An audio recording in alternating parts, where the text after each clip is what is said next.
Hello, everyone. Welcome to the Saturn Slam review for NXT from January 24th, 5th, 25th, 24th, 24th, Okay. 24th of 2018. This was the main event, at least, of this show was a lot better than last week's. But all in all, it was a bit of a mixed bag. There was some good, and there was some not so good, and we're gonna take you through it all. So, Yeehaw. show opens with Velveteen Dream and his green screen, Velveteen screen. cutting a promo. He demanded ambiance and music, and it was interesting. It was different, and it was good. It was a good, different thing. There was something else different later in the show that was not so good, but we'll get to that when time's appropriate. He cut a promo about how Johnny Gargano dreamt of becoming NXT champion and how he's the Velveteen Dream, and at the end of the night, one dream will be over. It was good. It was a good promo. Engaging. It's like a cold open. Beautiful. Yeah. And then we had our first match of the evening. No Way Jose, who is still alive, still employed, samba'd his way out and took on Cesar Bononi, who Marvin Allo pointed out owns a pinfall victory over current NXT champion Andrade Cien Almas. After watching Cesar Bononi in this match, I can only imagine what decision led to that. He snuck him in. Cesar Bononi has a long way to go. He's tall. He is skinny but muscular. And he is not quite ready for prime time. I would agree with every one of those statements. They had a pretty low-key match. One fan tried to start a CM Punk chant, and literally everyone else in the arena booed him out of the state. They did some stuff. Cesar Bononi did some really ugly mat wrestling, and then Jose hit his pop-up punch, which I guess he's calling the Tomar punch, which is the Spanish verb to take. Hi, to take a punch. So, yeah, it was what it was. Jose, I mean, I heard a rumor that he's going to be in the Royal Rumble. He's going to be in the Rumble Sunday. And, he might as well at this point. Like, I don't know how you feel or any of you watching feel about No Way Jose's ceiling as a performer, but I don't think he's really going to be a guy who main events WrestleMania or gets a run with the world title. Yeah, I don't think. It's fun to watch, but he's Exactly. He does fun opening matches, and that can be what he does on the main roster for the next 15 years. Just wrestles a fun opening match, lower card guy, maybe break into the mid card, maybe he gets a run with the IC or US title. But that's about it. He can do that for 15 years, save his money, retire, and live a good life. invest in a solid 401k. Get a nice mid luxury car like a Lexus SUV. We get the Lexus SUV. Jake's Lexus SUV. Responsible fiscal decisions. Yeah. No way, Jose. He says no way to frivolous spending. Frivolous spending. We were on the same wavelength there. I was just about to say to frivolous spending as it exited your mouth. They aired another video package hyping the Adam Cole Aleister Black Extreme Rules match. It centered around their original match and Cole stopping Black from winning the Fatal 4-Way. Excuse me. Now we had Bianca Belair versus LaToya. LaToya is the shortest wrestler I've seen outside of minis. She is Also not in the she's not a fitness model by any stretch of the imagination. I think the best word to describe her would be squat. Squat, yes. She is a squat little woman. But she's working somewhere because she actually was not bad in this match. Of course, all she had to do was catch a fucking beating. Yeah. My God. Bianca just beat her pillar to post. Latoya got in one piece of offense, and that was to set up Bianca's giant ponytail whip spot. Yeah, I was wondering about that. I'm like, why does she have this long ass ponytail? And the commentator's like, oh, she's known to use it as a weapon. I'm like, that's dumb. No, just put it in a bun. And then she used it as a weapon. I'm like, oh, okay, because it makes a fucking thunder crack when it hits. Yeah, it's fucking legit. And this is one thing. Sometimes they bring in these people from the indies, and they kind of water down their style. They make it change them up a little bit, and it's worse. She used to, and she did this in the Mae Young Classic, too. She would whip a girl, 15 times with that ponytail. But now they're like, you get one shot per match. Make it count. And it is so much better this way. Distilled. There was a spot here where she whipped Latoya into the ropes, and she managed to come off the top rope. She reached up and grabbed the top rope, which was, I would say, maybe 2 inches from the top of her own head. I was really expecting her to hit the middle rope like Rey Mysterio used to do. Oh, yeah. But no, she got all the way up there. Bianca Belair had EST on her ring jacket and trunks. And Percy Watson, who actually started contributing on commentary this week, explained that to me, because I had no idea what the fuck that was about. And he's like, I mean, she's the fastest, the strongest, she's the ist of everything in NXT. I'm like, oh, that makes sense. It's dumb, but it makes sense. Yeah, that's how I would describe this match. A little silly, but it made sense. Yeah, it was a jobber squash. We had Let's Go Jobber chants from the NXT faithful. Always a fun time when that happens. But as I mentioned, Bianca just beat her from pillar to post. Latoya got in one kick to the face. She went up to the middle rope, jumped off, caught a chestful of ponytail, and then got hit with what I wrote as a falling power bomb in my notes here. I know there's a fucking name for this move, but I can't remember. Basically, it's a power bomb, but instead of lifting them up and slamming them down, you go over the back with it. I know that has a fucking name, and I will find it someday.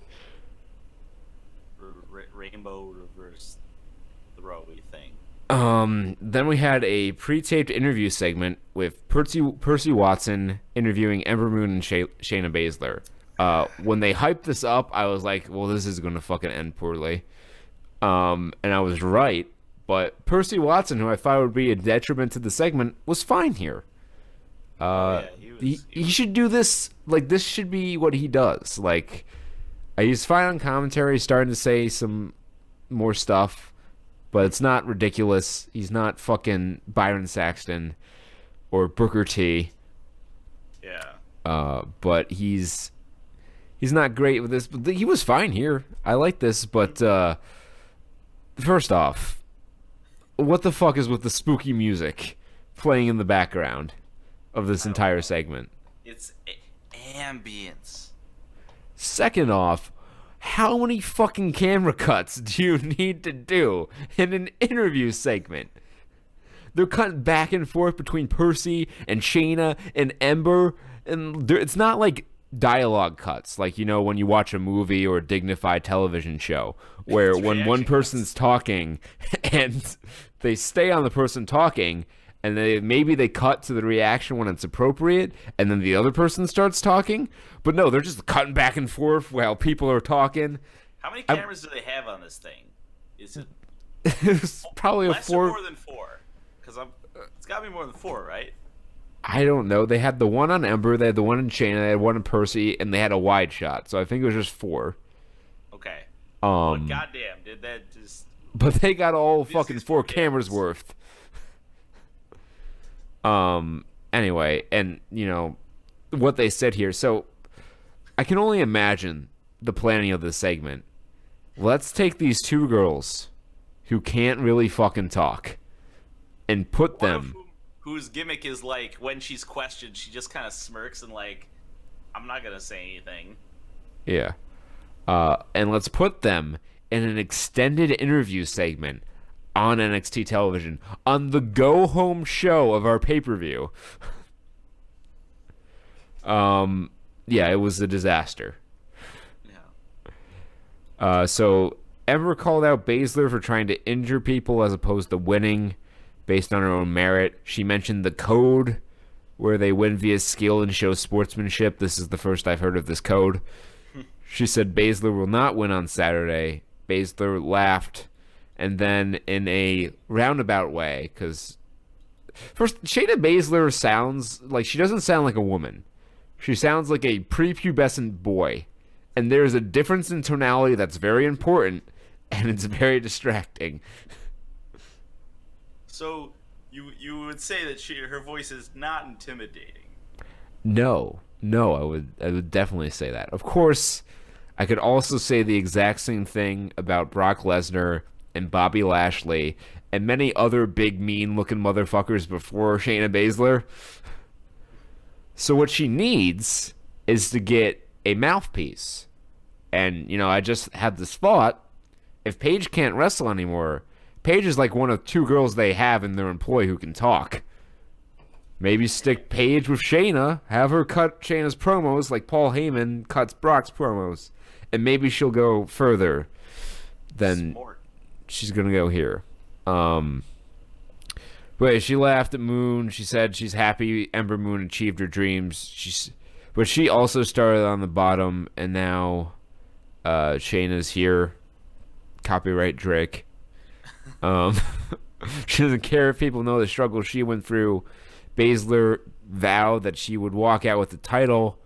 Watson asked her to share something with the NXT universe. Baszler laughed and said she didn't care if the people know anything about her, and they would just have to get used to it. Great. What a great way. What a compelling character. I'm invested in her match. She then takes off her mic and does not lose any sound quality whatsoever. No. Greatest boom guy. Yeah. I may have heard a slight decrease in volume, but that's the only noticeable. And I don't even know if that was real. I may have just imagined that.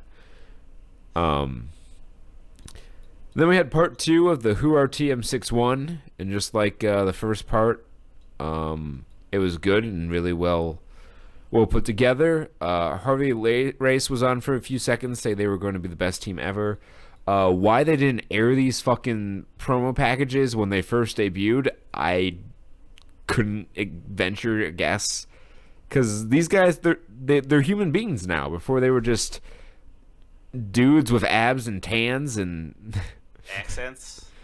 We didn't even hear them cut promos. We didn't even know they had an accent. They referenced the TM61 being the TM for Will-O-Wisp, and they're like, well, it's also a missile, but no one ever mentions that. It's always just the Pokemon thing. And then Shane Thorne chastised us for admitting that we know it's a Pokemon thing. You know what, Shane? I'm not ashamed. If you're not a man enough to express your enjoyment of your interest, that's your own problem. You've just turned heel. 66B, level 50 cap. Fight me. I don't know what his actual wrestling background is, but if he's not a shoot wrestler, then I could probably kick his ass. He's a little dude. He's got abs. He's got better abs than I do, but you know what? I have a black belt in jiu-jitsu. Come at me, bro. I will pull guard and choke you out. This is me trying to set up a match with Shane Thorne for the next takeover. Got it. The Offers of Pain killed some mooks. Yeah. they were just... ultimate just no ones. There were these two fucking goons in the ring. They didn't even get an entrance. I don't even know if they had names. No, okay, so I know this. I know this one. So first of all, I'm looking on the site just as the quick hits of like what went down the night, and the headline of this one is Authors of Pain. Like the other ones are like, no way Jose defends against Caesar Bononi, Bianca Blair, Latoya, all stuff, whatever. And it's the Authors of Pain annihilated their scheduled opponents before the opening bell. And then I looked and I'm like, they gotta have the names in here somewhere. And here's some just inspiring, threatening, wrestling names: Damian Smith and Chris Chase Brown. Great stars. So anyway, these fucking mooks are out here. Offers of Pain music hit. They just fucking run down to the ring, pick up these motherfuckers, do their dual Death Valley drivers into the corner, Super Collider last chapter, and then they cut their promo on Undisputed Era. They yell in English about how they're going to take the title. They yell in what we decided was Farsi about how they're going to take the title. And I'm excited for this match now because I want to see the Authors of Pain kill some more people. It's all the fucking proxy wars leading up to this. It's the proxy feud. I'm a big fan of the Authors of Pain now. When they first came in after TakeOver Dallas, when they interfered in that American Alpha Revival tag match, they weren't very good. But they've gotten a hell of a lot better, which that's kind of the idea of NXT, right? And now they're great.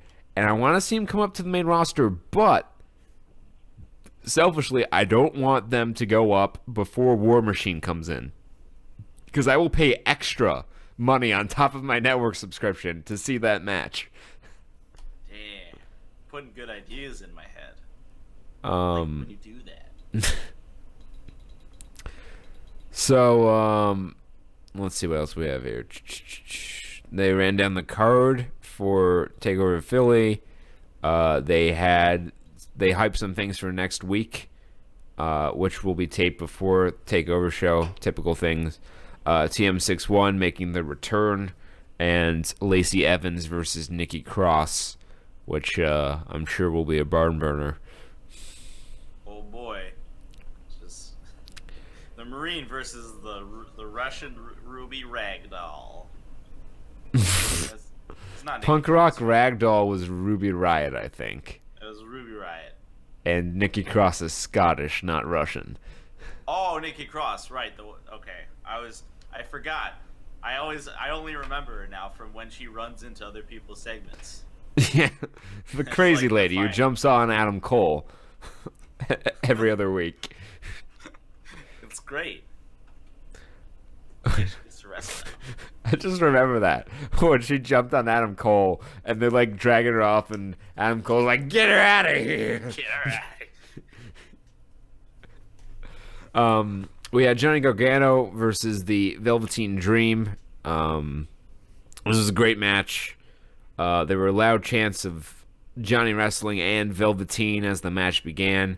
They started with some chain wrestling, which wasn't the best chain wrestling I've ever seen, but wasn't the worst either. Dream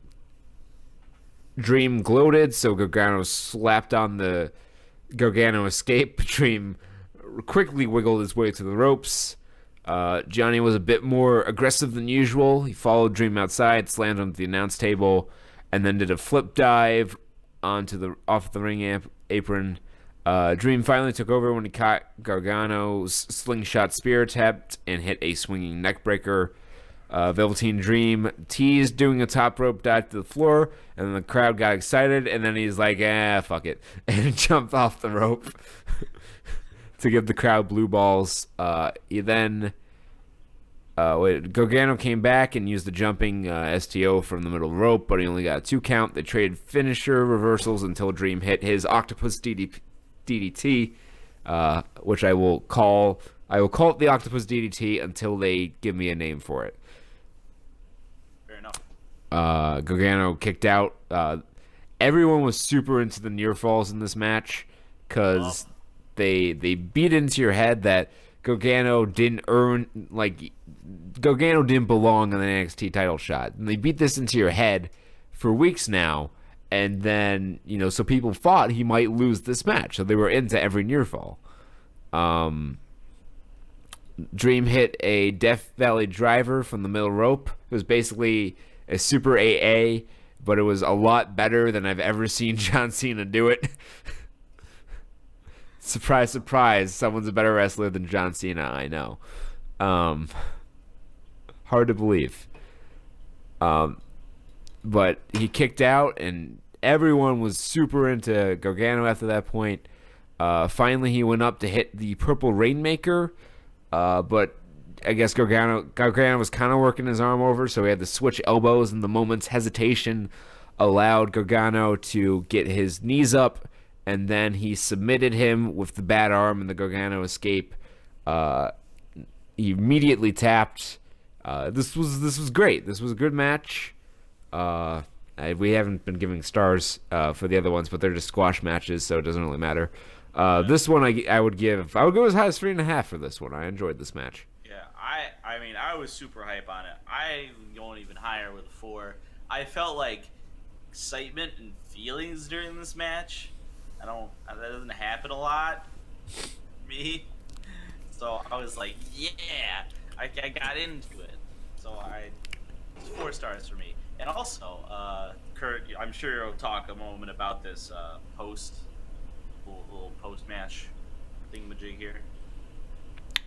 Yeah, okay. I was waiting for you to talk about something. Well, I'm kind of like, I'll get to my thing after you described the event. So, Almas comes out. He walks casually saunters down to the ring. They brawl. Almas wins the brawl, tosses Gargano out, starts posing and smiling, his dirtbag smile. And then Gargano in the background, he climbs up the top rope, hits the slingshot DDT, which the announcers remarked was the move that won him the shot in the first place. And then he looks down at the NXT title, and the crowd's chanting for him to touch it. He does. He picks up the belt, and the crowd starts chanting, "You deserve it." He has not yet won the title. What exactly does he deserve in this instant? And in this moment, is completely confirmed 100% that he is going to lose this so hard. Oh, yeah. So I'm glad you've already caught on. So they could have the shot of him holding the belt. Yeah. The rule of thumb is that the person who stands tall on the go home show usually loses the match. I think someone on Reddit did an analysis of this, and I think it's like 70% of the time they lose the match. Now, but this was good because it showed you, because for weeks, like I said, they were driving the idea into your head that Johnny Gargano can't win this match. But on this go-home show here, in this last segment, they showed you he could. So now there's more interest in the match. I still think, we'll do our predictions video a little bit here, but I still think he's going to have the title won, and Tommaso Ciampa's going to come and ruin it for him. And that sets up their match for New Orleans. But anyway, that was this episode of NXT. Bit of a mixed bag. The TM61 promo was good. The main event was good. Jose versus Benoni was okay. Latoya versus Bianca was what it was. The Baszler and Moon interview was god-awful. And so it weighs out to be more bad than good. So I'd say this is a positive show. Don't forget to check out the predictions for NXT TakeOver Philadelphia and Royal Rumble. We will not be going to either show because, first off, Peter doesn't drive, and second off, it was really expensive to get tickets. Royal Rumble tickets, when I looked, were good seats were like $200, and Takeover was more reasonably priced, but I'd have to get a hotel room. It would have been a mess. So we will watch from the comfort of our own home, and we'll have our reviews when they're done. So see you next week for more NXT.